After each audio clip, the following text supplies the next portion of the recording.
Mesiata Dishmaya, Masechet Avodah Zara, Daf Samechet, nous commençons à la 4e ligne, Amar Ula. Machloket Shishbiar Velebesov Pagam. Ula reprend la machloket que nous avons vue entre Rabbi Meir et Rabbi Shimon. Quelle est cette machloket?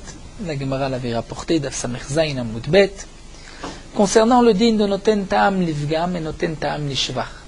C'est-à-dire que parfois, un aliment interdit, mélangé avec un aliment permis, va lui donner, en fonction de la quantité, du pourcentage, va donner du goût à ce plat, à ce tafshil. Il peut donner un ta'am lishvar et parfois un ta'am livgam. Et parfois lishvar un bon goût et parfois un mauvais goût. Le mauvais goût dans le tafshil est peut-être une raison de permettre ce plat, puisque l'interdit n'a pas donné un bon goût. Et comme nous l'avons expliqué, il peut y avoir un aliment qui par lui-même, mélangé avec un autre aliment, donne mauvais goût. Comme nous l'avons vu concernant le vin. Le vin, lorsqu'il va tomber sur des fèves chaudes, ces fèves-là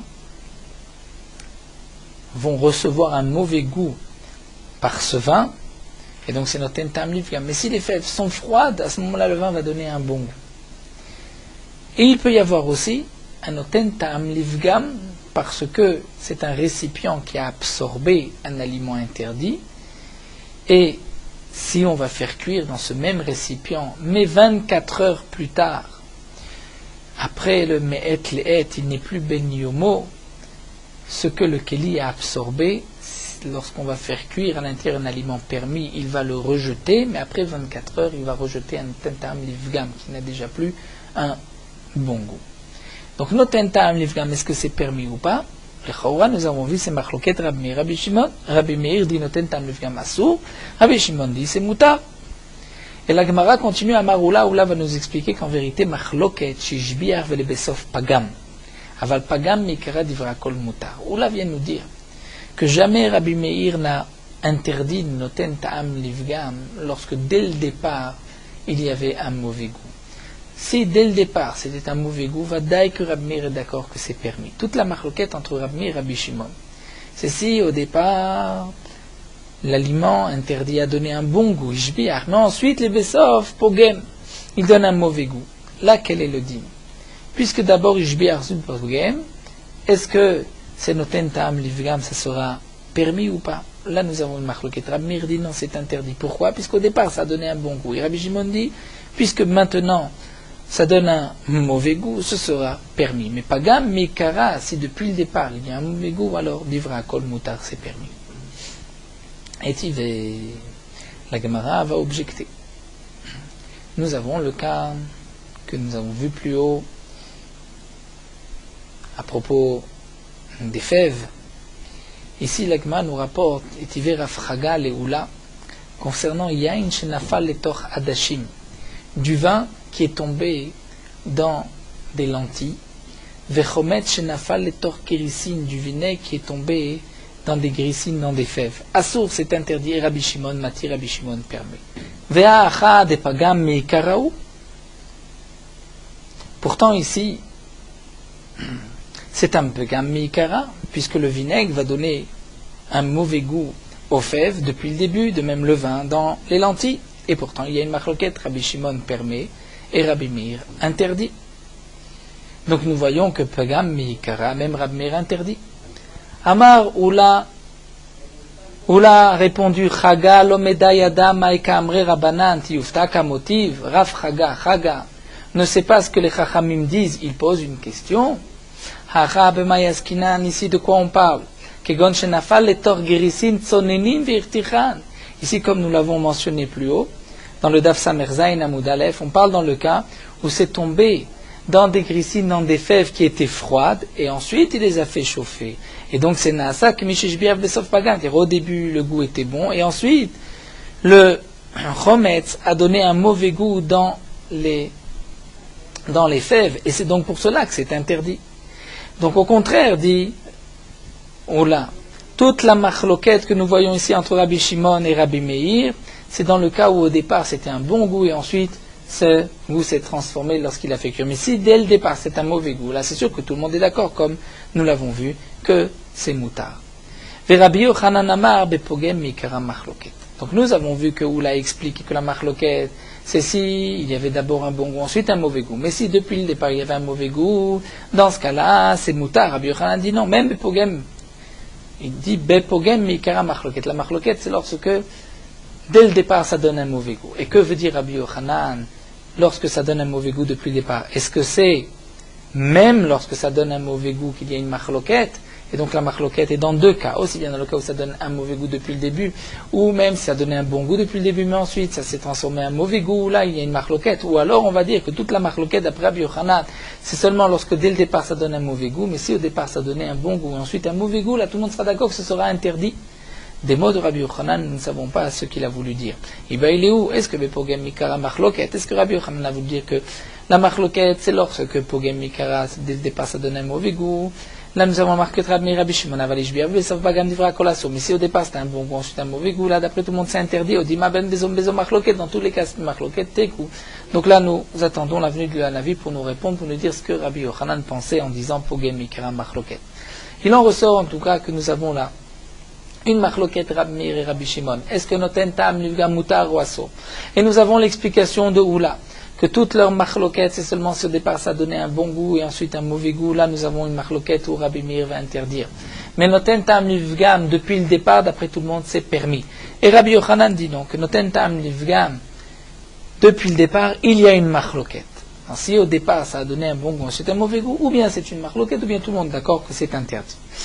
Amar Rav Amram nous dit, Efshar Italea de Rabbi Yochanan, est-ce possible que cet enseignement de Rabbi Yochanan existe, c'est-à-dire que lui explique leur marloquette lorsque c'est pagam, milchatrila, dès le départ c'est un mauvais goût, et ce n'est pas marqué mefourash dans une Mishnah, une Braïta, nafak dagvash, car il a été cherché et il a trouvé. Voici ce qui est marqué. Seor shel chuli. C'est une Braïta, on dit des Tanya, mais mechora, puisque c'est une Mishnah, dans Masechet Orla, il faut dire des Tnan. Seor shel chulin. De la levure choulin, profane, c'est-à-dire, lorsqu'on parle de choulin par rapport à terouma, une récolte qui a poussé en Eretz Israël, il faut prélever la terouma. Tant qu'on n'a pas prélevé la terouma, la récolte s'appelle tevel. On a prélevé la terouma, cette terouma ne peut être mangée que par un kohen. Si la terouma est impure, on ne peut pas la manger, sinon chiyuv mita. Lorsqu'on a prélevé la terouma, masrot, ce qui reste est appelé choulin, profane, on peut les manger. Et tout le monde peut manger choulin. Nous avons de la levure chez le choulin, c'est-à-dire une récolte de laquelle nous avons déjà prélevé trumot ou maasrot. Cette levure est permise, elle est tombée chez Nafal et Tochaïsa, elle est tombée dans une pâte, viesh boké de l'achmitz. Et cette levure est suffisante pour faire monter la pâte. Viesh mitza, et elle a fait monter la pâte comme il fallait. Et ensuite est tombé un autre morceau de levure, mais cette fois-ci de la levure de terouma qui ne peut être mangée que par les kohanim. Ou bien, de la levure de kila keren, c'est-à-dire de blé qui a poussé parmi les vignes. Ou la kilaim, il y a aussi une interdiction de consommer et d'en tirer profit. Et il y a suffisamment dans cette deuxième levure pour aussi faire monter la pâte. Mais la pâte a déjà monté avec la première levure. Quel est le din? Assour. Rabbi Shimon matir. C'est interdit, Rabbi Shimon permet. Pourquoi c'est interdit? Après tout, la pâte a déjà monté.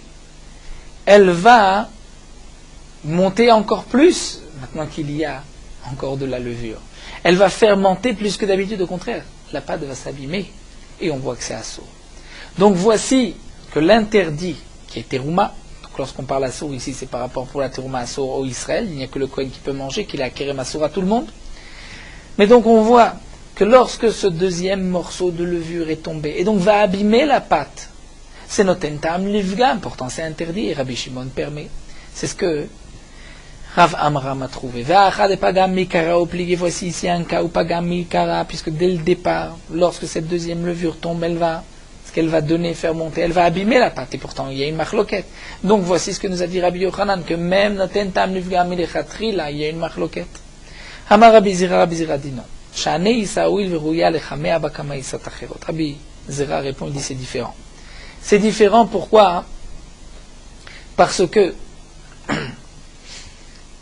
cette pâte-là peut faire fermenter d'autres pâtes. C'est vrai que par rapport à cette pâte-là, lorsqu'on a mis trop de levure, cette pâte s'est abîmée.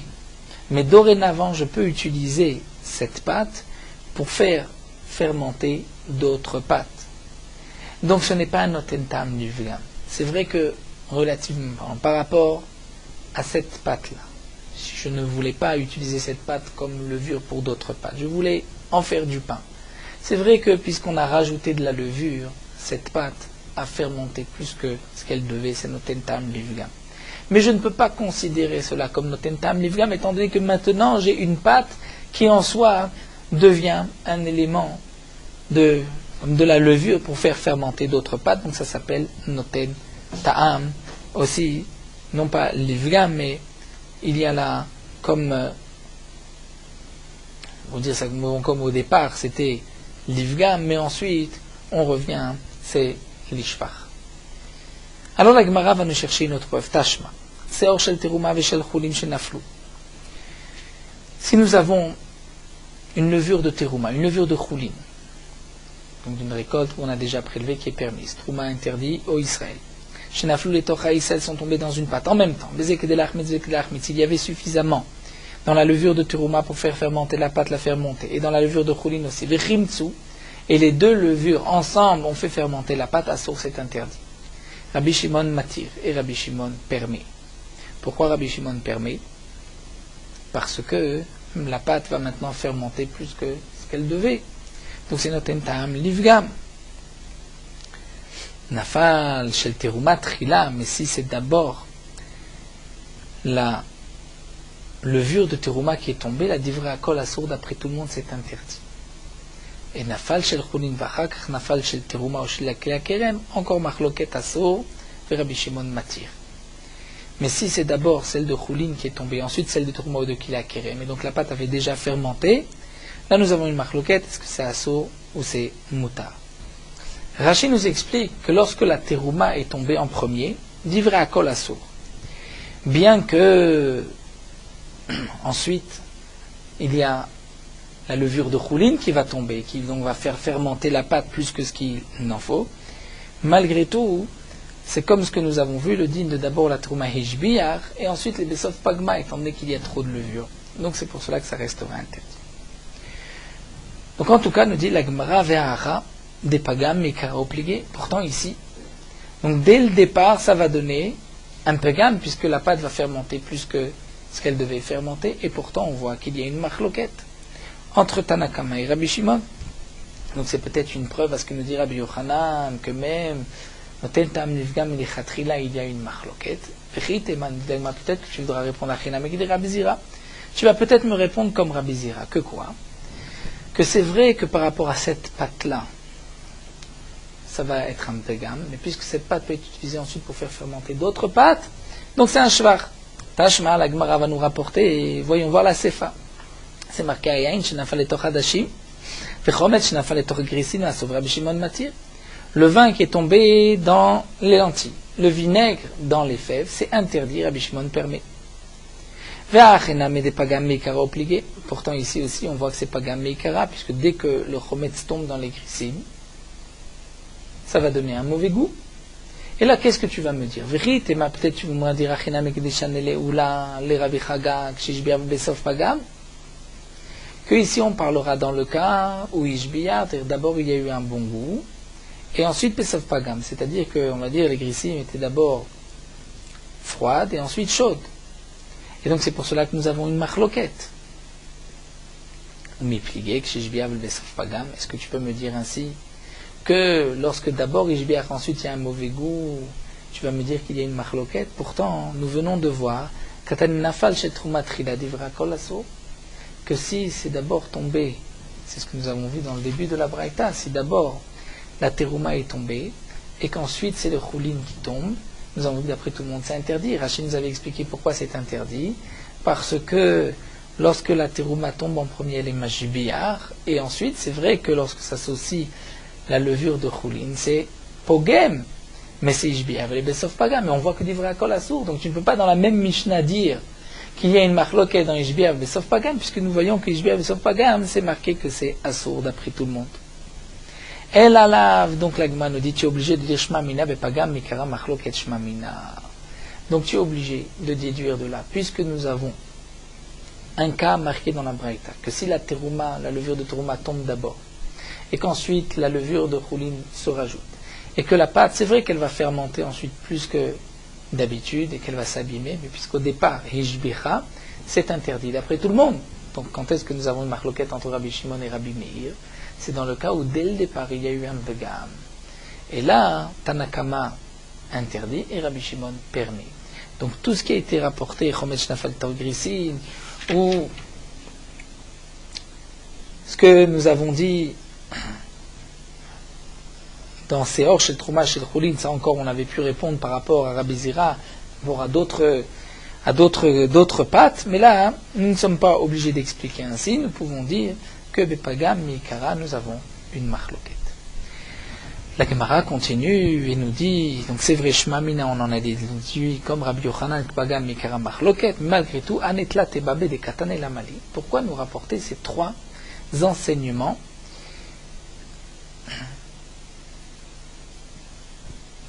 qui sont rapportés dans la Braïta? Quel est le chidouche? Et donc, comme Rashi nous dit, nous avons dans la Recha le din, lorsque les levures sont tombées en même temps, nous avons le cas où la trouma est tombée d'abord, et nous avons le cas de la sefa, lorsque le vin est tombé dans les hadashim.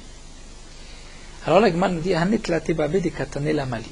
Encore Bishlama Baba des Sefa, la Baba des Sefa, c'est-à-dire la partie de la Sefa, vient nous apprendre qu'Amashman Pogem Mikara Machloket. Est-ce que nous avons vu le vin qui est tombé dans les Hadashim, le vinaigre dans les Chrissim? De là, nous avons déduit qu'il y a une Machloket dans Pagam Mikara. Et Metsiata, celle du milieu, c'est-à-dire lorsque d'abord la terouma est tombée, et qu'ensuite le choulin, ça aussi on a déduit que Ishbiav les Pagam, d'après tout le monde, c'est assaut, puisqu'au départ la trouma a donné un bon goût. Ça a permis de faire fermenter, même si ensuite ça s'est abîmé avec l'autre levure, nous avons vu que de là on déduit que c'est assourd. Donc ces deux enseignements étaient importants. Mais la Recha, la Mali, pourquoi nous enseigner le din de la Recha lorsque les deux levures sont tombées en même temps? Quel est le chidouche? Hashta, maintenant, Uma Sefa de Loka Meshabeach Kla, la Sri Rabbanan, si déjà dans la Sefa, ou Loka Meshabeach Kla, c'est-à-dire que il n'y a pas, Rachid nous dit dans le vin, sur les lentilles, les chachamim interdisent, bien qu'il n'y a aucun shvar. C'est des vgam. Alors, Recha de Kam Meshabeach, mais voyez, dans la Recha, où la terouma a quand même apporté quelque chose au moment où c'est tombé en même temps, au moment où c'est tombé avec la levure de choulin, au départ, ça a bien fermenté. C'est ensuite ça s'est abîmé. Donc c'est sûr que ce sera interdit. Si déjà, même lorsqu'il n'y a pas un shvar dès le départ, c'est un began depuis le départ, on dit qu'il y a une marloquette et que Tanakama interdit, donc dans la Recha aussi, c'est sûr que c'est interdit. Abaye va répondre, c'est vrai, mais la Recha, le chidouche, c'est pas par rapport au Chachamim qui interdit, c'est par rapport à Rabbi Shimon qui permet.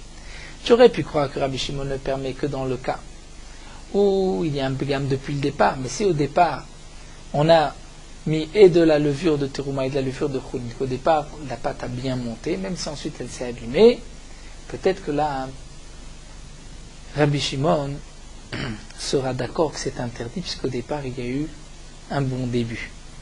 Donc, Amar Abaye Recha de Rabbi Shimon, c'était Fachik Amre le Rabban Rabbi Shimon. Et donc maintenant, nous allons expliquer ce que les Rabbanan ont dit à Rabbi Shimon. Cette pâte pouvait fermenter en 2 heures.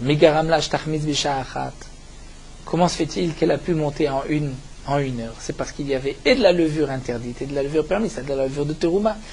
C'est donc le issour qui a permis. Donc si la levure de terouma a permis à la pâte de monter plus vite, il y a eu un shvar. Tu devrais interdire. Et Rabbi Shimon va dire que non.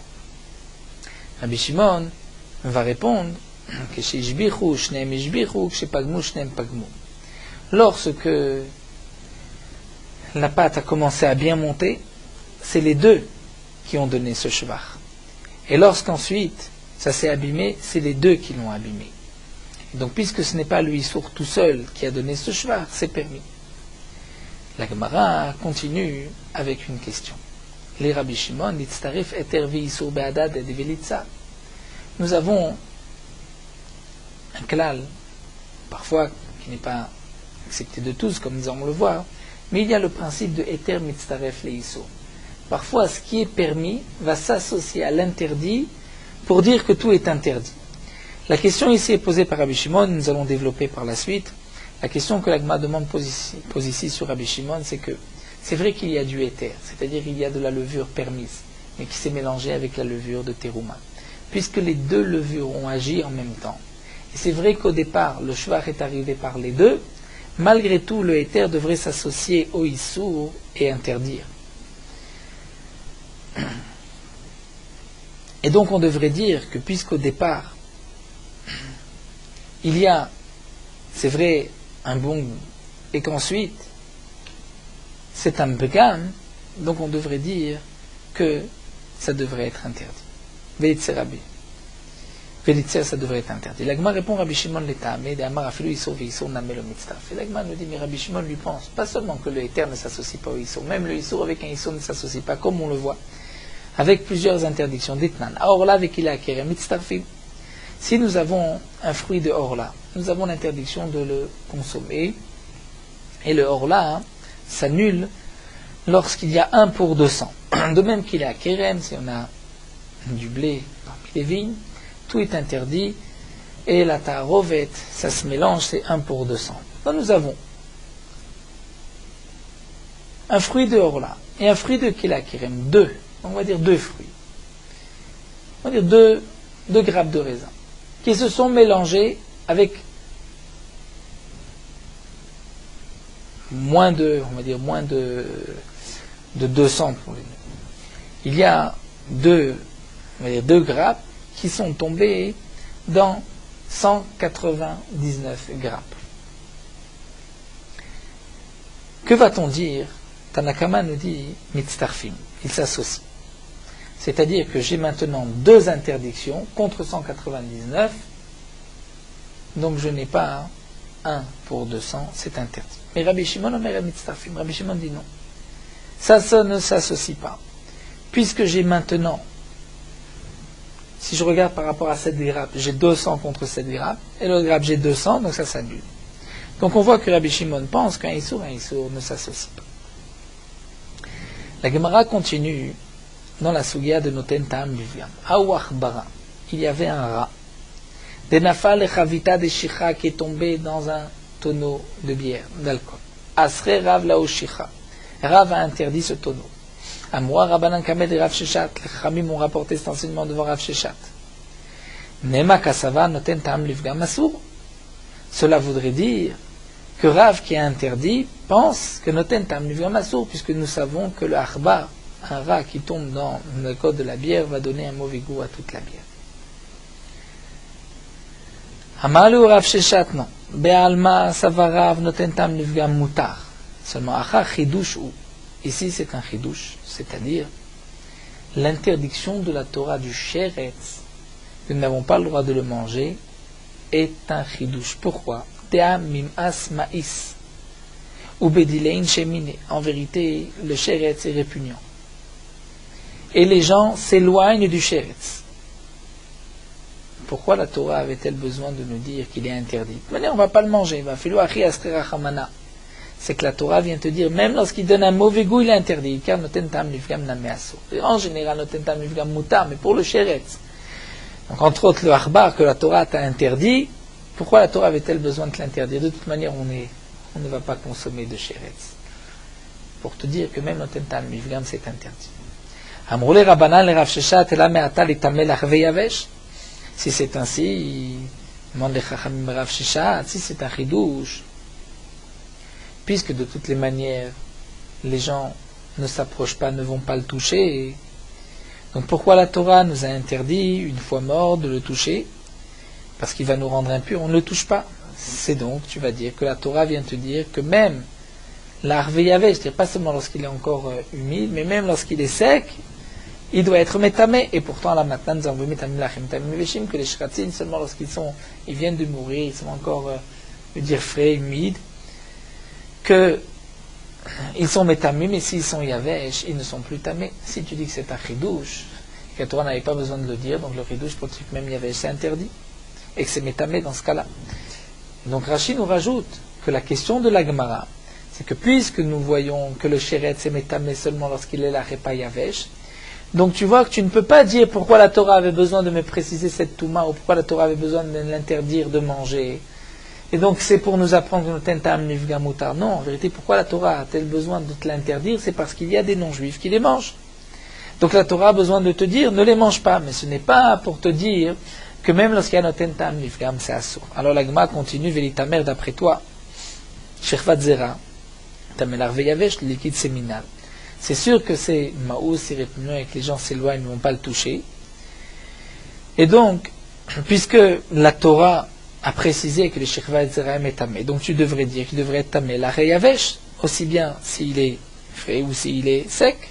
Alors maintenant, pourquoi nous avons entendu Metamilachim et Metamilachim, que le Sheva Zera n'est métamé que s'il est encore humide, mais pas s'il est sec. Et là, qu'est-ce que tu vas déduire? Maït lecha le memar. Que pour la Toum'a, ce n'est pas une question là où il y avait un chidouche ou pas chidouche. En vérité, dans la Toum'a, il y a un autre point. C'est que Sheva Zera Marachmana Berouya Lazri. La Torah a dit que ce qui est impur, c'est le Sheva Zera, c'est-à-dire ce qui permet à la reproduction, c'est-à-dire un Zera. Et le zéra, lorsqu'il est sec, il ne peut plus féconder. Donc c'est pour cela que sec, il n'est pas tamé. Mais c'est vrai que théoriquement, puisque c'est un chidouche, on aurait dû dire que c'est métamé, même là où j'aurais pensé que ce n'est pas tamé. Et de même, je vais dire achiname bemotam marchman. La Torah a dit à propos des sheretz bemotam, lorsqu'ils sont morts, c'est ken motam, lorsqu'ils sont comme au moment de leur mort. Mais s'ils ont séché, il n'y a plus de touma. Donc on revient. En vérité, pour la Touma, tu ne peux pas me dire que de toute manière les gens s'éloignent, donc la Torah n'avait pas besoin de préciser, et que c'est la Torah précise, c'est pour nous dire que même Tamé, c'est même Tamé lorsque c'est Yavesh, non. Lorsque c'est Yavesh, ça ne peut pas être Tamé à cause d'une autre raison, Bemotam. Mais donc je maintiens que la Torah n'avait pas besoin de nous interdire de consommer le harbar, et si la Torah nous l'a interdit, c'est pour nous dire qu'il est interdit même noten tam yifgam. Matkifla Rav Shimi Minardé ou Mimaïs, demande Rav Shimi Minardé, est-ce que le harbar est si maous? Est-ce qu'il est répugnant? Alors le Shulchan Shenulachim, pourtant le harbar est mangé par les rois. Amar Rav Shimi Minardé, tout dépend lo caché. Abede Davra, Abede Mata. Il y a deux sortes de harbar. Il y a celui des champs et celui de la ville. Celui de la ville, il est répugnant. Et celui des champs, il est au contraire, il monte à la table des rois. Nous avons un laz dans Rashi, où Rashi nous dit ici, c'est quoi Arbar de Dabra? C'est escureur, peut-être l'écureuil. Ce serait appelé ici le Arbar, le rat des champs, mais d'après si c'est bien ce que Rashi traduit, ça serait l'écureuil. Nous on traduirait le Arbar des champs. En tout cas, nous voyons de la Gemara qu'effectivement, le Arbar, bien qu'il ait noten tam livgam, peut-être que Rav l'a interdit, parce que noten tam livgam assour, ou alors parce que ici c'est un chidouche à propos du harbar et que même lorsqu'il noten tam livgam, il est interdit. Amarava, Rava vient trancher, il cheta noten tam livgam mutar. L'alacha c'est que noten tam livgam c'est permis, ve'arbara beshicha lo yadana ma'ita maderav. Mais c'est vrai que le rat qui est tombé dans de la bière, dans l'alcool, je ne sais pas pourquoi Rav l'a interdit. Peut-être que Rav pense noten livgam assour, mais à ce moment-là, l'étil cheta kvaté, l'alacha n'est pas comme lui. Peut-être Peut-être que Rav pense que le harbar dans la bière, au contraire, ça ne va pas donner un mauvais goût, ça va donner un bon goût. C'est donc peut-être pour cela que Rav l'a interdit. Donc la Gemara conclut, Rava tranche que noten tam livgam mutar. C'est vrai que Rav a permis le harbar, mais je ne sais pas pourquoi. Peut-être à cause de tam livgam assour, lui pense que ça sourd, mais la lacha n'est pas comme lui, ou peut-être qu'il pense que là, le goût est donc bon, et il n'y a pas de raison de l'interdire. La Gemara poursuit, il est où? Une question qui a été posée, Bet Midrash, Nafal legocha lamai. Quel est le din si ce achbar, ce sheretz, sera est tombé dans du vinaigre? Rashi nous explique la question. Peut-être que le vinaigre a un goût qui est particulièrement fort et que le sheretz ne va pas lui donner, on ne trouvera pas, il ne dégagera pas de goût dans ce vinaigre. Amalé Ravilel et Ravashi, Ravilel a répondu à Ravashi, Ave uvda be Rav Kahana ve asar Rav Kahana. Une fois la question s'est présentée chez Rav Kahana et Rav Kahana avait interdit. Amarlé, il lui a dit c'est différent. Aou, imar touté, imar tête. Là-bas, le sheretz aura été coupé en morceaux, en petits morceaux. Et un sheretz, nous dit Rashi, même s'il y a là le volume d'une lentille, il est interdit. Et donc la crainte était que peut-être dans le vinaigre, il y allait avoir un petit morceau qu'il allait manger. Donc ce n'était plus une question de goût que le sheretz allait donner dans le vinaigre, peut-être qu'il allait avaler un morceau de sheretz, c'est pour cela qu'ils ont interdit. Ravina Savar, les Shiurei Bemei Avechad, Ravina pensait calculer c'est-à-dire pour permettre, lorsque ce achbar sera est tombé dans du vinaigre, lorsqu'il y a 1%. C'est-à-dire que s'il y a 100 contre ce achbar, ça s'annule et c'est permis. Pourquoi Amar il a dit l'ogara mitrouma? Ce n'est pas pire que la terouma, c'est-à-dire que ce n'est pas, si on veut dire, ce n'est pas plus chamour que la terouma. Ici déjà la terouma s'annule 1%, donc là aussi le goût de ce sheretz va s'annuler lorsqu'il y a 100 contre ce sheretz. Ditnan terouma ola bechad mea. La terouma, lorsque un kilo de terouma est tombé dans 100 kilos de choulin, la terouma s'annule. Donc là aussi, le tam va s'annuler lorsqu'il y a 1%. Amarle Rav Tachlifa bar Giza, le Ravina, mais Rav Tachlifa bar Giza dit Ravina Dilma qui tavlin shel terouma begderada, mais delobatil tamayou. Pourquoi tu le compares à la terouma même? Peut-être que c'est comme une épice de terouma dans une marmite ou l'épice. Delobatil tamayou, le goût ne va pas disparaître ainsi. Alors la Gemara nous dit Ravacha ishier bechala bechamshin. Ravacha a évalué bechala si c'est du vinaigre bechamshin, lorsqu'il y a 1 pour 50. Lorsqu'il y a 50 fois plus que l'interdit, c'est permis, puisque, comme dit Rachid, le vinaigre a un goût qui est particulièrement fort, il ne faut pas 60. Mais Rav Shmuel bered Ravika sher beshicha beshitin, pour de la bière, de l'alcool, 1 pour 60. Fil cheta idividi beshitin. La halakha nous dit la Gemara, aussi bien pour le vinaigre que pour l'alcool, c'est 1 pour 60. Vechen kol isurim shebatorah. De même pour tous les isurim de la Torah, pas seulement pour ce sheretz qui est tombé, pas seulement dans le vinaigre ou de l'alcool, tout isurim shebatorah, on calcule toujours 1 pour 60. Donc min beshenomino, nous dit Rashi, c'est toujours 1 pour 60, à l'exception de chametz bapesach, nous savons que c'est bemachéou. Et min bemino, dit Rashi, mieux possède bemachéou. Et dans le chametz, même le she'enomino est interdit bemachéou, même s'il y a un tout petit peu, mais sinon min beshenomino, c'est toujours 1 pour 60. Donc dans tous les isurim de la Torah, lorsqu'il y a un interdit contre 60, cet interdit s'annule dans 60. S'il y a plus que 1 pour 60, c'est-à-dire qu'il n'y a pas 60 contre cette interdiction, là dans ce cas-là, ce sera interdit. Nous terminons avec Morot Halacha Daf Samechet et nous allons étudier les dinim de Tvilat Kelim, de tremper les Kelim que nous achetons chez un non-juif dans un mikvé avant de les utiliser. Donc en mise d'introduction, dans Parashat Matot, à propos de Milchemet Midian, lorsque les Israël sont sortis en guerre contre les habitants de Midian, c'est marqué que les Israël ont pris un butin important des Midianim. Et parmi le butin, il y avait des ustensiles, des kelim, de la vaisselle que les Midianim utilisaient.